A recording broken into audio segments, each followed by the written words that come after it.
तो hello students. हमने अभी थोड़ी देर पीछे जो किया था, हमने प्राइमल को कैसे ड्यूल में कन्वर्ट करना है उसकी बात की थी। अब उसके बेस पे कुछ एक और थ्योरम्स हैं हमारे पास जिसके बारे में मैं अभी बात कर रहा हूँ। तो उससे पहले कुछ एक रिजल्ट्स हैं दो हमारे पास। हालांकि ये इन रिजल्ट्स की बात मैं आपको पहले भी बता चुका हूँ, दोबारा फिर रिपीट कर रहा हूँ थोड़ा इसको मैं। Matrix form of symmetric primal and it's dual. Matrix form मैंने आपसे, अगर आपको ध्यान हो तो, जब जैसे हमने ये एलपीपी स्टार्ट की थी तो किस तरीके से प्राइमल का मैट्रिक्स बनाया था, तो वहाँ पर आपको पूरी डिटेल में बताया था। यहाँ पर मैं डायरेक्ट लिख रहा हूँ इसको। तो प्राइमल का मैट्रिक्स, प्राइमल का जो मैट्रिक्स फॉर्म है कैसे होता था, एक्स बिलोंग्स टू आर की power n to maximise z equal to C x transpose. ये अगर आपको ध्यान होना चाहिए, अगर नहीं है तो आप go to first lecture of L P P, वहाँ आपको काफ़ी डिटेल में मिल जाएगा सारा।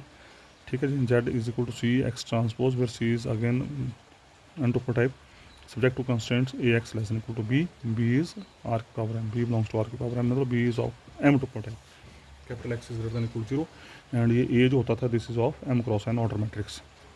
तो ये आपको प्राइमल दे रखा है। जो आपका प्राइमल था उसको मैट्रिक्स फॉर्म में ऐसे लिख सकते हैं। तो इस प्राइमल से ही मैट्रिक्स फॉर्म में इसका ड्यूल कैसे लिखना, तो कैसे, अगर आपको अंडरस्टैंड हो गया, अगर समझ आ गया तो यू कैन ईजिली राइट। जैसे देखो यहाँ पर क्या था, एक्स आर की पावर एन में है तो डब्ल्यू कहाँ चला गया, आर की पावर एन में। क्यों चला गया? क्योंकि जो इस साइड कॉफिशेंट्स होते थे, अगर आपको ध्यान हो, मैंने अभी पिछले वीडियो में बात की, जो इस साइड कॉन्स्टेंट्स होते थे प्राइमल में, वो ड्यूल के लिए बनती थी ऑब्जेक्टिव, सॉरी कॉस्ट वैल्यूज़। तो यहाँ कितने होते थे, वो एम कॉन्स्टेंट्स होते थे। तो जितने कॉन्स्टेंट होंगे उतने ड्यूल के वेरिएबल होंगे। तो डब्ल्यू बिलोंग्स टू आर की power M subject to minimise, dual में हमेशा मिनिमाइज होता है। यहाँ पर सी एक्स ट्रांसपोज था, यहाँ बी ट्रांसपोज, मतलब जो आपका यहाँ पर प्राइमल में ऐसे कॉलम में B1 B2 होते थे, वो ड्यूल में ऐसे आपके रो में आते थे। बी ट्रांसपोज आ गया यहाँ पे डब्ल्यू सब्जेक्ट टू कंस्ट्रेंट। जो प्राइमल का मैट्रिक्स होता था उसका ट्रांसपोज लेके हम ड्यूल में लेते थे, ए ट्रांसपोज डब्ल्यू, साइन आता था यहाँ लेस देन इक्वल टू, यहाँ पर ग्रेटर देन इक्वल टू। यहाँ पर बी है तो यहाँ पर सी ट्रांसपोज हो गया। सी ट्रांसपोज मतलब क्योंकि प्राइमल में सी कॉस्ट वैल्यूज ऐसे होती थी, ड्यूल में कॉस्ट वैल्यूज नीचे को आती हैं। ठीक है। तो this is the matrix form of dual of this primal. तो first theorem prove that dual of the primal is again a primal. बोलता कि अगर किसी मैट्रिक्स का ड्यूल लें, किसी प्राइमल का ड्यूल लें और उस ड्यूल का फिर ड्यूल लें तो वापस प्राइमल बन जाता है। जैसे आपको ध्यान हो और भी इस तरह के रिजल्ट हैं, जैसे ट्रांसपोज का ट्रांसपोज लें तो वही वापस हो जाता है ना। जैसे हरमिशन का हरमिशन है तो वही वापस हो जाता है। तो सेम इज़ हियर, अगर किसी ड्यूल का फिर से ड्यूल लें तो वापस प्राइमल बन जाता है। तो देखते हैं कैसे। तो ले लिया प्राइमल हमने, लेट प्राइमल भी maximum Z X C one X one plus C two X two plus one plus C N X subject to constraint. ठीक है जी, बोलने की जरूरत नहीं है, ये आपका आ गया प्राइमल। इसका ड्यूल वो भी आपको पता है, ड्यूल में क्या होता है, minimise Z W equal to B one W1 B2। जो प्राइमल के कॉन्स्टेंट्स होते थे वो ड्यूल के कॉफिशेंट्स बन जाते हैं, मतलब कॉस्ट वैल्यू बन जाती हैं, सब्जेक्ट टू कंस्टेंट। जो प्राइमल में x1 के कॉफिशेंट थे वो ड्यूल में रो में आ जाएंगे, x1 के कॉफिशेंट इधर, x2 के कॉफिशेंट दूसरी में, x3 के कॉफिशेंट तीसरी में, सारे sign greater than equal to होते हैं। और प्राइमल को जो कॉस्ट वैल्यूज होती हैं वो ड्यूल की कांस्टेंट वैल्यू बन जाती हैं। ठीक है जी, ये आ गया ड्यूल। अब क्वेश्चन क्या बोल रहा है कि प्राइमल का ये जो आपने ड्यूल लिखा, इस ड्यूल का अगर आप दोबारा फिर ड्यूल लिखें तो वो प्राइमल बन जाएगा। Basically this is the question. अब भूल जाओ आप लोग कि आपका ये ड्यूल है, आपके पास मैंने अब ये प्रॉब्लम दे दी, ये एक प्रॉब्लम है जिसका आपने ड्यूल लिखना है। तो ड्यूल लिखने के लिए बेसिक कंडीशन क्या है, नंबर 1 अगर मिनिमाइजेशन है तो उसको मैक्सिमाइज करो, नंबर 2 अगर ग्रेटर देन इक्वल टू का साइन है तो उसको लेस देन इक्वल टू में कन्वर्ट करो, है ना। आपके पास अब ये प्रॉब्लम है, ध्यान रखना। अब इस प्रॉब्लम का आपने फिर से ड्यूल लिखना है। तो say this is your primal now. If this is primal and we want to convert this primal into dual, तो क्या प्रोसीजर था, मिनिमाइजेशन है तो उसको पहले मैक्सिमाइज करो, अगर ग्रेटर देन इक्वल टू का साइन है तो उसको लेस देन इक्वल टू में कन्वर्ट करो। तो we want to write the dual of above dual, so primal of above dual is, minimise है मैक्सिमाइज कर दिया, डैश आ गया। ठीक है, पूरी इक्वेशन को माइनस साइन से गुणा कर दिया, आ गया।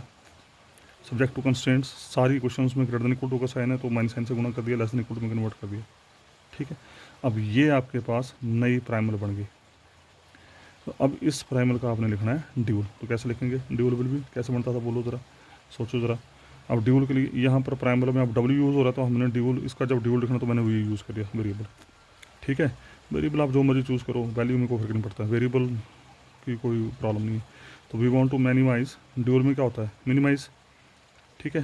तो मिनिमाइज फिर क्या हुआ, जब मिनिमाइज करेंगे तो यहाँ आ गया z dash, z double dash हो जाएगा, ठीक है जी, z डबल डैश, क्योंकि पहले एक मिनिमाइज था तो डैश उसकी वजह से आया था, अब दूसरा मिनिमाइज है तो सॉरी ये z डैश ही रहेगा, सॉरी हमने जो आपका ये जो ड्यूल है, ये जो मैक्सिमाइज है इसको मिनिमाइज करना है, z डैश, यहाँ w था यहाँ v आ गया।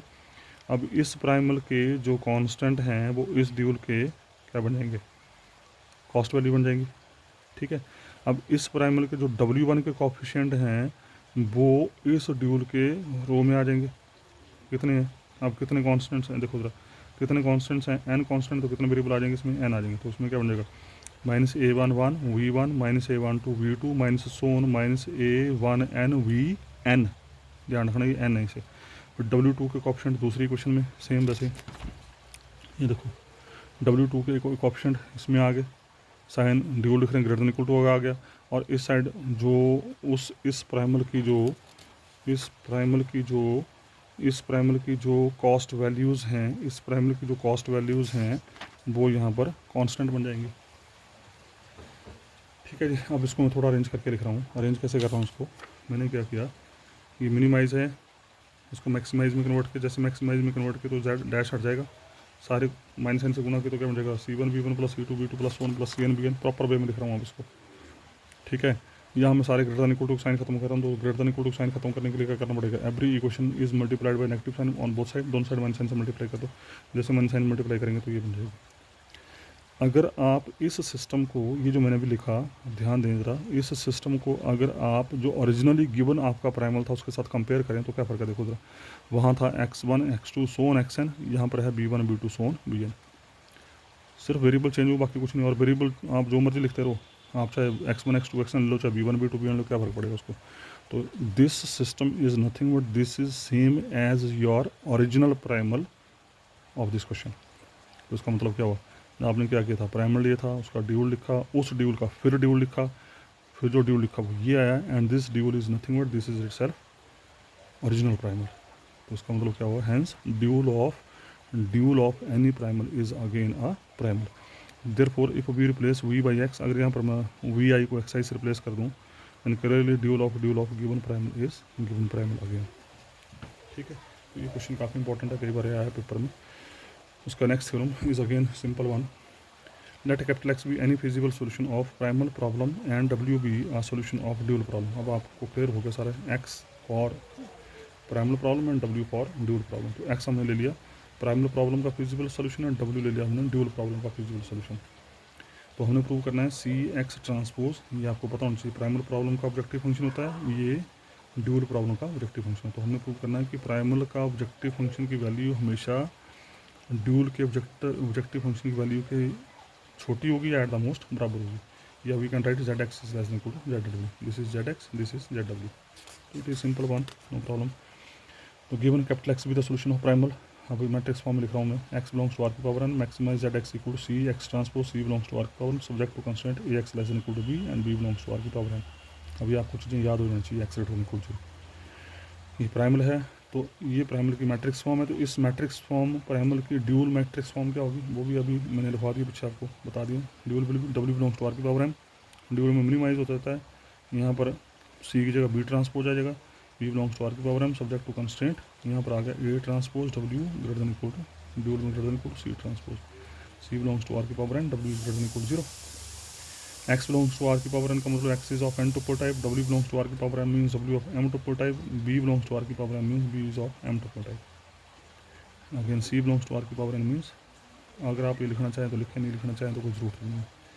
अब जो क्वेश्चन है वो हम लेके चले, क्या है, CX ट्रांसपोज हम लेके चले, CX ट्रांसपोज लेके चले, देखो ज़रा CX ट्रांसपोज का मतलब याद करो उसको। CX ट्रांसपोज बेसिकली क्या होता था बेसिकली, अगर इसको खोल के लिखें तो क्या था, C1x1 plus C2x2 plus so on plus CNxn, ये आ गया, उसको मैंने समेशन फॉर्म में लिख दिया, j equal to 1 to C1 C1x1 plus C2x2 plus 1 plus CNxn, ठीक है। Summation j equal to 1 to n as it is, और इस CJ की value no, this is important part, अगर आप ध्यान दें तो दिस सी जे, अगर आप ध्यान दें जो आपके प्राइमल होते थे, प्राइमल कहाँ है, ये जो प्राइमल ए देखो जरा, a11x1 plus a12x2 plus so on plus a1xn less than equal to b1 है ना primal. a21x1 plus a22x2 plus 1 a2nxn less than equal to b2। अगर इसको आप ध्यान से देखें तो इस चीज़ को we can write, but how we can write it as summation, कैसे लिख पाएंगे इसको, इसको लिखा मैंने, हम सी जे को लिख रहे हैं ना, सी जे को B are writing, okay C J को बी आर राइटिंग। तो सी जे वाला क्या है, ये जो आपकी ये होती थी, क्या बोलते हैं, ड्यूल प्रॉब्लम में लिखते थे आप, ये a11w1 प्लस a21w2, इसको हमने लिखा ये c1 is less than equal to summation I equal to 1 to m ai1 wi, ठीक है। ये जो चीज़ है, सॉरी, ये a11w1 plus a21w2 plus 1 plus am1wm greater than equal c1 को ऐसे लिख सकते हैं हम, देखो जरा, c1 is less than equal to i varies from 1 to m ai1w। जब i की वैल्यू 1 2 3 देंगे तो इमीडिएट क्या बन जाएगा, ये बन जाएगा c1 less than equal to a11w1 plus a21w2 plus so on plus a21, sorry 1 fix है ना, आई की vary 1 to m vary, a11w1 plus a21w2 plus so on plus am1, 1 is fixed, am1wm बनेगा। ये देखो, ये इक्वेशन बनी a11w, c1 उल्टा देखो जरा, c1 less than equal to a11w1 plus a21w2 plus 1 plus am1wm। उसी तरीके से c2 को कैसे लिखेंगे आप, c2 को लिखेंगे less than equal to summation i equal to 1 to m ai2wi। यहाँ पर j की वैल्यू 2 फिक्स होगी, फिर i की वैल्यू 1 to m देंगे तो आपकी दूसरी क्वेश्चन बन जाएगी, ये वाली दूसरी क्वेश्चन बन जाएगी, एंड सो ऑन। तो अल्टीमेटली सी जे को कैसे लिखेंगे आप, C J is less than equal to summation I equal to 1 to m ai1j ठीक है। तो अल्टीमेटली बोलने का मतलब ये हुआ कि ये जो आपका ड्यूल है, ड्यूल का ये जो सिस्टम है इतना बड़ा, इस इतने बड़े सिस्टम को हम शॉर्ट फॉर्म में ऐसे लिख सकते हैं, कैसे, C J less than equal to I varies from 1 to m ai1j। मैं फिर रिपीट कर रहा हूँ, आप यहाँ पर जे की वैल्यू 1 फिक्स करो, खोलो, आपकी ड्यूल की पहली इक्वेशन बनेगी, जे की वैल्यू फिर 2 फिक्स करो, 2 फिक्स करके फिर आई की वैल्यू 1 to m दो, आपकी दूसरी क्वेश्चन बनेगी, जे की वैल्यू 3 फिक्स करके आई की वैल्यू फिर 1 to m दो, तीसरी क्वेश्चन बनेगी। और ये जो सिस्टम है, ये अकेला जो है इस पूरे सिस्टम को रिप्रेजेंट कर रहा है, ठीक है। तो यहाँ पर हमने क्या, यहाँ पर वही किया हमने, यहाँ क्या किया हमने, C J less than equal to, अभी बोला आपको मैंने, C J less than equal summation I varies from 1 to m ai1j, ठीक है। ये आ गया I varies from 1 to m ai1j into X J as it is. उसके आगे किया मैंने, I varies from 1 to m, summation को इंटरचेंज कर दिया, इसको बाहर कर दिया, डब्ल्यू आई को उधर कर दिया, और summation j varies from 1 to n ai1j इकट्ठा कर दिया।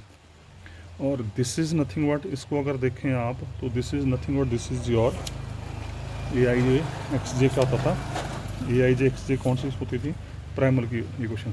तो ai1j देखो, a11x1 plus a12x2 plus 1 plus a1nxn, इसमें आप क्या करें, आई की वैल्यू 1 फिक्स कर दो, जे की वैल्यू 1 to n दे दो, आपकी प्राइमल की पहली इक्वेशन बन जाएगी, और प्राइमल क्या है, less than equal to b1।